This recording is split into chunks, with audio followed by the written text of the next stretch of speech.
We go. So, welcome, folks.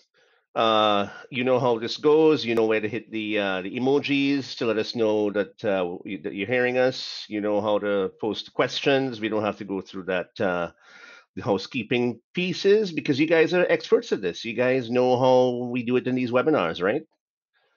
So, what are we here to talk about today? It's two things actually. It's uh, it's remote enabling your customer interactions, and also it is an April promo, CCAS promo. But in the spirit of keeping things suspenseful, like a good movie, we're keeping the promo towards the end, so you got to hang out here and wait. But we're not going to bore you to death. I assure you of that. This is some very good content we have here for you because everybody's doing exactly this right now, remote enabling their customer interactions. Andrew, what do we mean when we refer to customer interactions? Before we jump into this, let's straighten that out. That's a loaded question, but for sure, customer interactions is any interaction you have with a customer. But and I think what you're driving at is it could be over any channel, right? So we think typically of about a voice interaction, but it could also be an email interaction, an SMS interaction, a chat interaction, some other type of media, social media, right? In order to express yourself to Right. to a potential vendor. That's right. And the other thing to bear in mind is that anybody could be handling these customer interactions from the company's perspective. So, for example, some companies might think, "Hey, I'm too small. I don't have a contact center. I don't have a need for a contact center." But if you ask them, "Okay, no problem. But do you have anybody that's handling any kind of inbound queries, or I see you have a chat form on your website. Who's handling all that?" "Oh, that would be this Randy in the corner over there." Well, guess what? Randy is your customer service guy. Is your customer care person, and Yes. Randy's using some sort of platform. And if he isn't, well, we got one for him, right? But the point we're making here right off the bat is we're generalizing customer interactions because we don't want to leave anybody out. We don't want to refer to things like contact centers or agents because that can let people think, that can let some small companies think, yeah, I'm too small for that. Well, that's not true because we've seen companies that have one seat Yeah. and they're running, self-serve IVR, a whole combination of things, and they're running an efficient operation. So that's what we're here to talk about today: remote enabling of customer interactions. Why are we here to talk about this? Before we get into that, I want you to look at this photo here. I Which one? know this guy here is not that's not Andrew Boone right there. No, That might be it's his my cousin or something, it's my uncle. but this is uncle. This is what contact centers used to look like. Lots of hardware, lots of smoke because smoking wasn't allowed those days. Probably lots of whiskey in there as well. Smoking Uh, was cool. Smoking was cool, but there's a whole bunch of, you're seeing a lot of clunky desks and stuff all over the place. Can't even identify some of these things. There's lights on poles, all that type of stuff. This is what a contact center used to look like, right? Um, and believe it or not, some of them still do to an extent, in the sense that they're still shackled to hardware. And Hmm. those companies that are using on-premise based contact centers, they're having a very hard time responding to the work from home mandates and all these different types of remote enabling requirements that are floating around today for obvious reasons, right? We know there's challenges out there. Um, those Well, I'm pretty companies that sure try, they can't take those computers home with them, right, in that call they center. can't I'm not sure if take, that phone no, is they going to can't, work. they can't, no. They This is the can't put it problem. on their head. They can't put it on their head and jump in the car or go on the subway and take that home. It's not going to work that way, right? Box it up. So we are helping these types of companies with these on-prem systems. And again, we're just poking fun here, but there's, on-premise contact center solutions exist today, and by very, very large companies. But the bottom line is those companies that are using those still have the problem of remote enabling teams in an effective way, just because of how the on-premise infrastructure is. So, And Joe, mm, just to add on to that, I mean, a lot of folks in the early first couple of weeks here of what we've been going through have all enabled a remote workforce, and in a very temporary makeshift manner. In fact, I was on a call earlier today where a customer had 200 reps working remotely on their mobile devices. And so this is the natural next step. It's great that you can get a call at home, But now, how do we connect that call to you in a skill-based routing way? How do we give your manager, because he's not in front of you and seeing the light on or off, or if you're gabbing to your neighbor, how do we give your manager the confidence that you're doing what you're supposed to do? And I think this That's is right. where we've come, right? Everybody taking calls on your cell phone was good for the first couple of days, but I think it's not tolerable going forward, and we need to up It's our not game. sustainable. That's right. So why are companies doing this? Why would you need to remote enable your customer service team, right? That's handling these customer interactions. Well, turn on the TV and you will see a lot of drivers towards that. The current situation is requiring more companies to work remotely because you need to keep these teams safe. There's a lot of requirements in terms of what happens when I move these folks remote. Is my business going to continue running in an effective way? What business continuity plans do I have in place for my technology? Those Right. folks with the on-premise systems don't really have that option, at least, and if they do, it's not available immediately, Well, it's tough to right? take that Cisco home with you, right? Or that Tough to take. Avaya Yeah, there you go. handset. Are you also gonna take a technician home with you to set it all up and make sure it works? Right, exactly. Probably And not. you nailed it. And by the way, I find it's one of two things. Either companies have already made temporary arrangements to keep their business running and have remote workers, or others, and I can list them, there's dozens of them, have completely shut down their customer service teams and are doing skeleton staff or email only because they don't have the tools to make it work, right? And so That's right. we're seeing both scenarios come up quite frequently right now. So everything that Andrew and I are going to say throughout the course of this webinar is things that you can repeat. You put your own spin on it because you could probably tack on some different things to it. But this is for you to say to your customers, we know what you're going through. We know that you need to remote enable your various teams, and we have a whole bunch of solutions to make that possible. On the customer interaction side, it's this one. So some more on why companies need to remote enable their customer service teams. We talk about the on-prem systems and the limitations due to people having to be close to the systems and cables and server racks and all this different type of stuff. But of course, due to cloud in general, cloud is by nature distributed. It's up there, right? Hmm. And you could be anywhere. You could be in the same building. You could be in the same city. You could be across the country. You could in different time zones. You're not limited. All you need literally is internet connection, a browser, of course, a computer to use it on, and one of these things, a headset, Or a telephone, right? yeah, or Or a or a banana. telephone, or a cell phone, or Hmm. can on a string. We haven't figured out the can on a string thing yet, but that's the next thing. That's on the roadmap, just to let you guys know. Um, Customers perceive no difference in operations once the contact center goes remote. And Let me think just about that. let me unpack that for you, Joe. Like Yeah, that's unpack that. That's a loaded one. You want to unpack that? I'm looking up and I'm making. This is why I don't have my camera on when we do calls. So I just do animated. But we have the IVR in the cloud, right? So all of your incoming calls, regardless of where in the world your agents are sitting, all of those incoming calls are going to get that same experience. And it's only when, after a couple of seconds waiting in queue or the customer selected their option is when we route the call to the agent. So we're able to maintain the exact customer experience that you already had when your agents are sitting in the office, even though they might be remote, as Joe said, answering calls on the Verizon cell phone. And I think that's the tremendous value, right? I mean, it's like, hey, are you guys even open? Are you working? People won't even know that you're working remotely. And I think that That's the is whole idea. That's the is the whole menu. idea. There's no degradation in service. That's the whole point here. There's no difference in operations, and everything is going to work seamlessly. Menus, self-service, the call Yeah. flows, all that stuff is just going to work. You don't have to think about it because we do. Yes. So how's all this done? It's magic, to be honest. It's magic. We're magicians, and we just know how to make stuff work. But outside of that, it's cloud-based, which means it's decentralized infrastructure. You guys know what that is. Geo Um, redundant, oh, absolutely. just in case. Connectivity. We talked about what you need: browser, smartphone, laptop, desktop, headset, right? um, Agents stay prepped for calls. Andrew was saying that there's no degradation in terms of productivity or functionality. In fact, they may even be an increase because you have less distractions. Imagine if Andrew and I are sitting down in the same office together. It's gonna be some jabbering going on, right? I might be throwing paper at him. We're gonna be going for coffee breaks. We're gonna be making Seven. fun of people, you know. Yeah. This is why But we have to work apart. This is true. yeah, when you're home, you're focused. You got your meetings, you got your calls, you got your stuff to do, and you just do it. Benefits to your team. So we're going to go through benefits to the team. We're going to go through benefits to the management, and we're going to go through benefits to the business in the next few slides.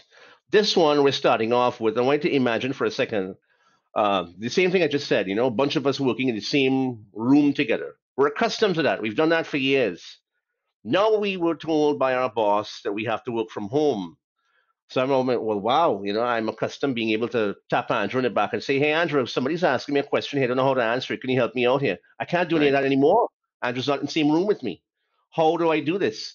Well, there's different dashboards, there's different metrics, there's different reports that you can use, not only to see how you're measuring up in your day-to-day KPIs and stuff, but there are other ways to collaborate with other portions of the intermediate business cloud.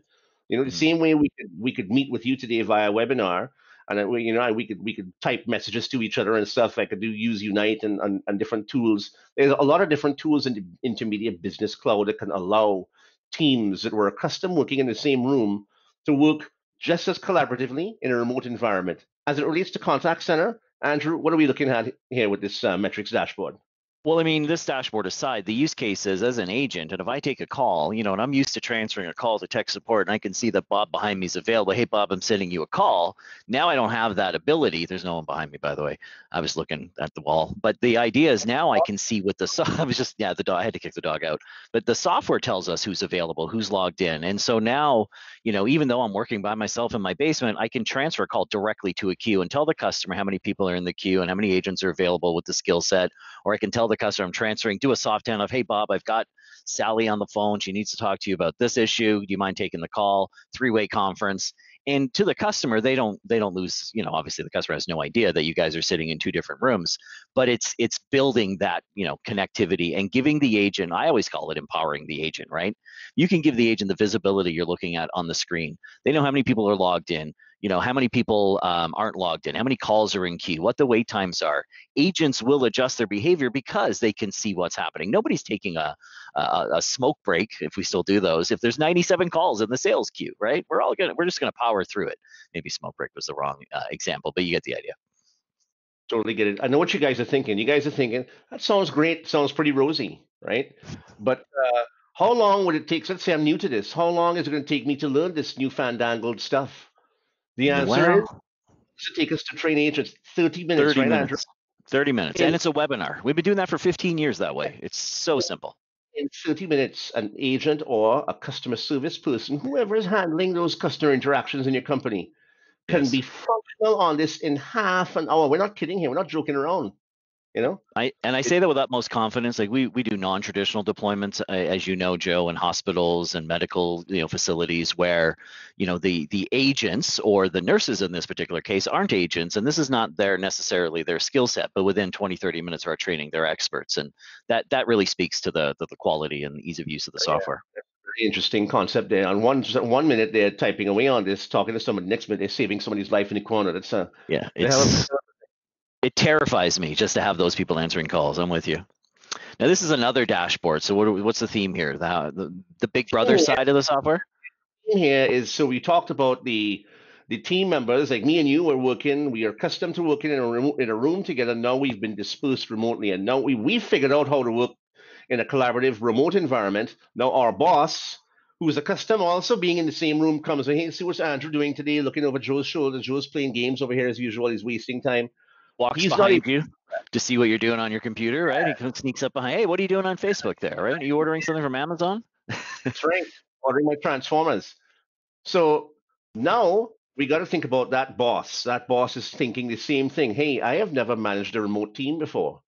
I'm accustomed being in the same building with these guys. I like to be able to walk in and see what they're doing and stuff. Well, you know what?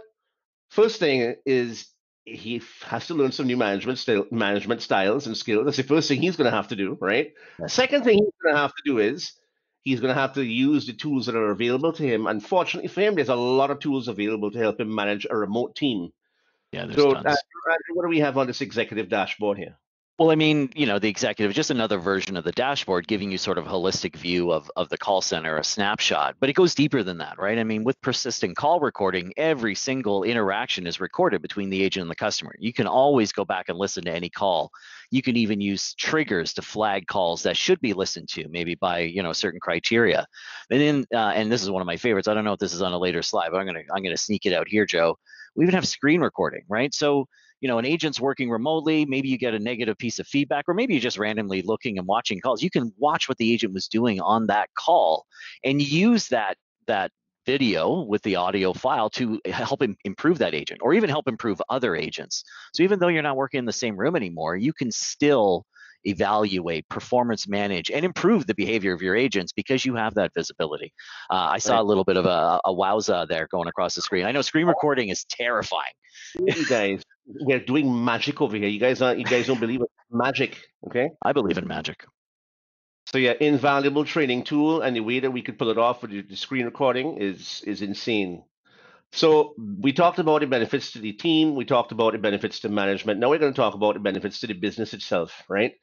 And they're far-reaching. Far-reaching as in, let's say you're looking to hire teams, right? You're looking to hire some folks to work in the contact center, or not a part, whatever, wherever. As long as you have a remote environment that you've built, you could Mhm. have people. You could be in Atlanta and you're hiring people in Toronto to work there. Well, of course you gotta let's use a more relatable one, because then you got a work permit and all these different types of nonsense to deal with. Let's keep it in the states. You're in Yes, Atlanta, you hire somebody in Seattle, no problem, right? right. Or vice versa, right? The And the what's the the, the, benefit? Maybe the hire a message more skilled person? yeah, the message here is you can hire based on skills and instead of hiring based on proximity. So I know, okay, well, my office is in downtown Atlanta. I got to figure out that people need to have a half an hour and a half at the most commute time to get to and from the office. Otherwise, it's not going to make sense. Somebody applies for a job. They're in Miami. No, you can't get this job because you don't live close enough to the office. But that's hogwash, right? Mhm. You got to be able to allow people from anywhere. You're hiring based on skills. If Yeah, that person happens to live, 4 or 5 states away, no problem. They're going to be working from home anyway, right? yeah, So, and that person doesn't have to upheave their lifestyle in terms of, okay, I got to move closer to this office so I can drive to and from. None of that's a problem anymore. And think about onboarding that person. All you have to do is make sure that they have a headset, laptop, and they have internet connection, and that's it. They're good to go. Half an hour training on the interface, it's magic. it's true. And of course the solution, the IVR, the call flows, we build them to spec, right? So whether it's a remote workforce or an on-prem workforce or a disparate workforce, we're going to build it exactly, either replicating what you already have or building it with a best-in-class sort of redeploy. The big, Yes. the one that comes to me on this one, Joe, and obviously I'm Canadian, so I fair totally a. But in Canada, we have this thing. We have French. I don't know if you guys heard of French, qu'est-ce que c'est? And It's so a language. it's a weird thing, but every company in Canada is required, if they do business in the province of Quebec, to provide French coverage, right? You have to have French speaking reps. If you do not offer them support in their language, you could go to the language jail, which we can talk about that another time. But there's pockets of areas in the country, remote areas, where they speak the language, but they are not close to major business centers where people could comfortably get to work. So we find really popular in especially East Coast of Canada, where the bilingual or French workforce is remote, because that's the only way they can even get these guys into the queues, because they're not going to drive 2.5 hours from Quebec City into wherever you're working. So language is a neat one, but I mean, apply that language skill to any skill, right? You got a business in Jersey, but you want to hire somebody out of Silicon Valley. Well, there you go. Now you've got your solution, right? You don't need to necessarily open that new office in Silicon Valley. Got it. So we talked about benefits to the business, to the agents, to the management. Now we want to take some vertical skews here, because we want you guys to know that this thing is sellable across all verticals, and also all verticals are going through similar needs to remote enable their teams. Starting with the financial vertical, right? The one call out I want to make here is that, you guys know the financial vertical is pretty wide. It's commercial banks, there's credit unions, there's investment banks, there's you name it. Insurance, it's packed. But the main one that I think is, really trying to push the envelope of speeding up their remote enablement, the credit unions. Yes, If you think about definitely. it, the credit unions exist because they have to be in a position to differentiate themselves from the big banks based on customer experience. Mhm. And they figured out pretty early in this game that, hey, we see what's going on. We got to make sure we have some business continuity in place. Yeah, we got to remote enable our customer care teams, and we got to maintain the service levels. And they've been doing that, and they've been coming to us for help with that. So Well, if in you in the guys, sorry, go ahead, Andrew. Yeah, in the COVID world, right? Obviously, credit unions are coming to us and asking us to enable a remote workforce so that they can stay viable and relevant. Obviously, the branches are closed in most states, but in the pre-COVID world as well, this was one of our highest and in the verticals we had the most traction for the exact reason you said, which is Yeah, credit unions are really trying to up their game. They're not as big especially as for the the large future. banks. Yeah. Yeah, exactly. And so that using a solution like us can really help them bring the customer experience to the forefront, open up channels, et cetera. It's been by far one of our most successful verticals recently. You know what the good thing is? They're everywhere. So you folks on the webinar, think about any think about the credit union vertical. Think about how you can help those folks remote enable their teams, continue their business operations in these challenging times. We have success cases to back you up. We have tools to back you up in terms of demo training, all that type of stuff. Let's accelerate here. We're going to run out of time. Retail vertical, these guys are hurting right now, but those who have an online component, they have, we're providing them with the same type of support, making sure that they have teams that can fulfill queries, support issues, help desk, you name it. Just getting the calls routed to the right people. That's what we're doing for retail right now, because not a lot of them are staying open, obviously. Education vertical, these guys, it's a lot of proactive outreach in their case. Some schools are still closed. Some schools are still trying to kick off work, what do you call it? Online learning type initiatives, right? Yep. And so they're sending out. There's a lot of messages going around. Like I have two boys, and in a given day, I'm getting about three incoming messages from teachers and all this type of stuff. And it's coming up besides email. They have to SMS in some cases if it's an emergency or whatever, right? So there's an outreach requirement in the education vertical that's pretty relevant right now. But These are this going out guy, daily. They're going out daily with our partners right now, just so you know, almost daily. These education verticals are sending out these SMSs and voice messages. but you see this one right here, healthcare vertical. This is the hottest guy in the room right now for obvious reasons of what's going on, right? But these folks are coming to us. They're asking for help for us to help them scale their operations, to help them remote enable their teams so they could offer telehealth services. They need help. They need urgent help. And fortunately for us, we're in a position to help them and also meet their urgent their needs to deploy rapidly. We turned up about 300 plus seats for a major healthcare institution up here in Canada a weekend ago in What about hospital? 36 minutes. What hospital is that? We'll get to that. Here it is right here. Sask Ah, there Health. it is. So a I couple was of trying. examples of remote successes, just so you guys know we're not just making stuff up here.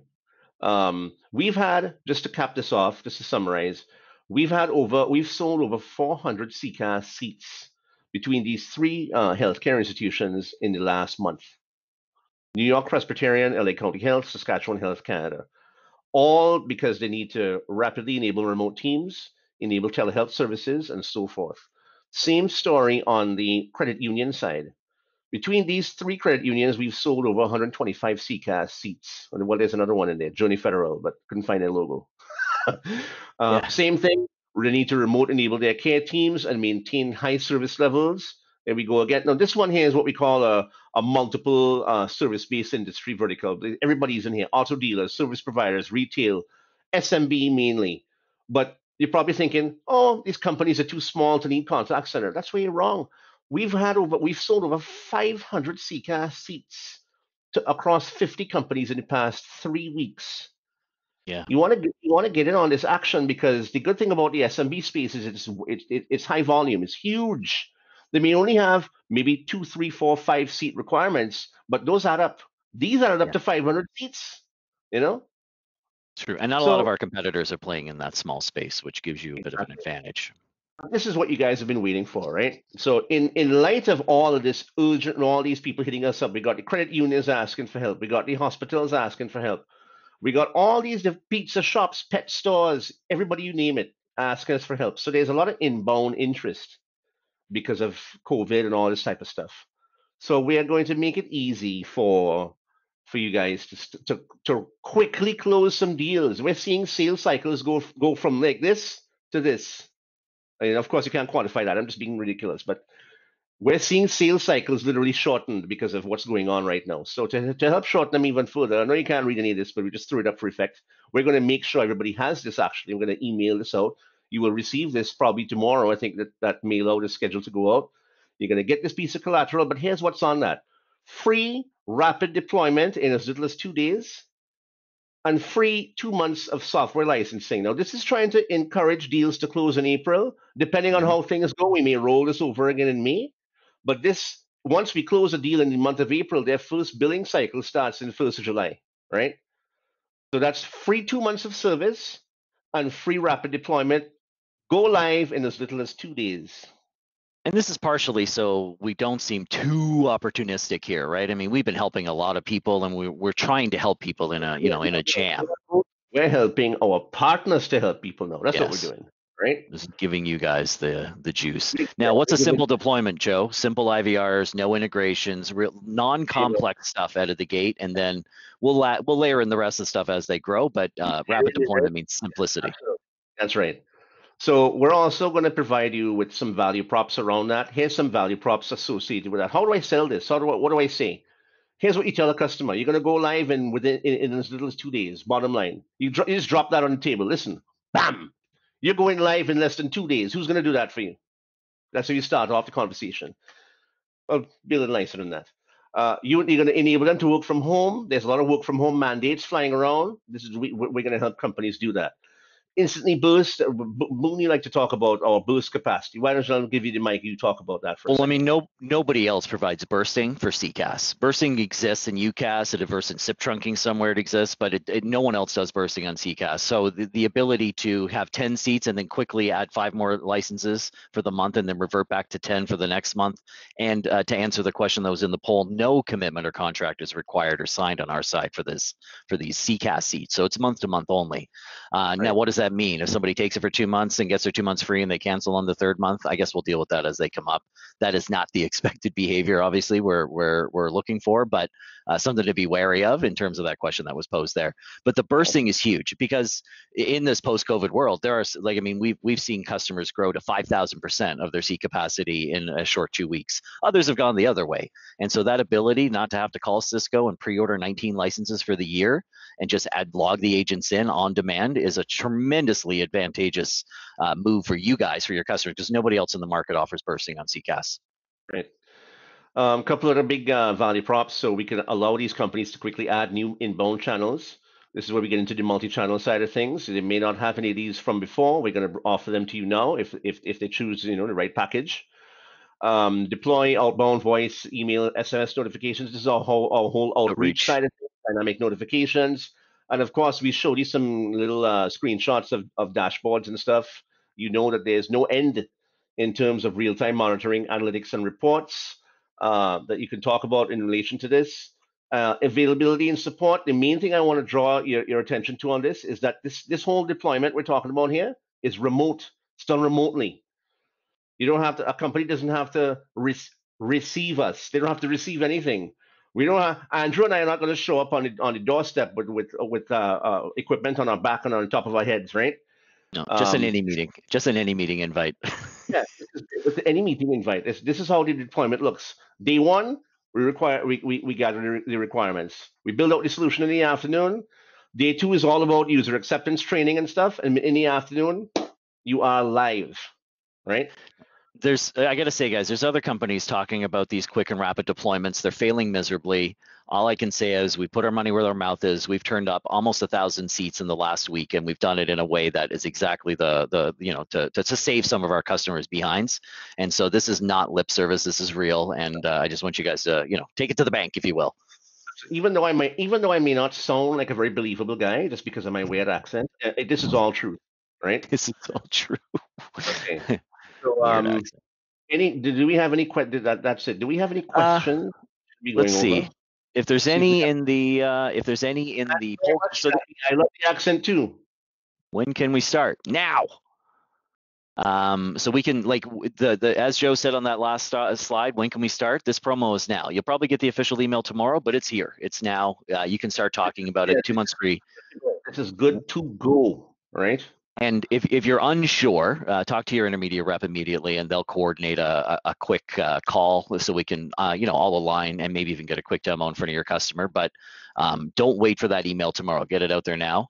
Yes, we do have demos and videos that are available. They're in the partner portal, Joe.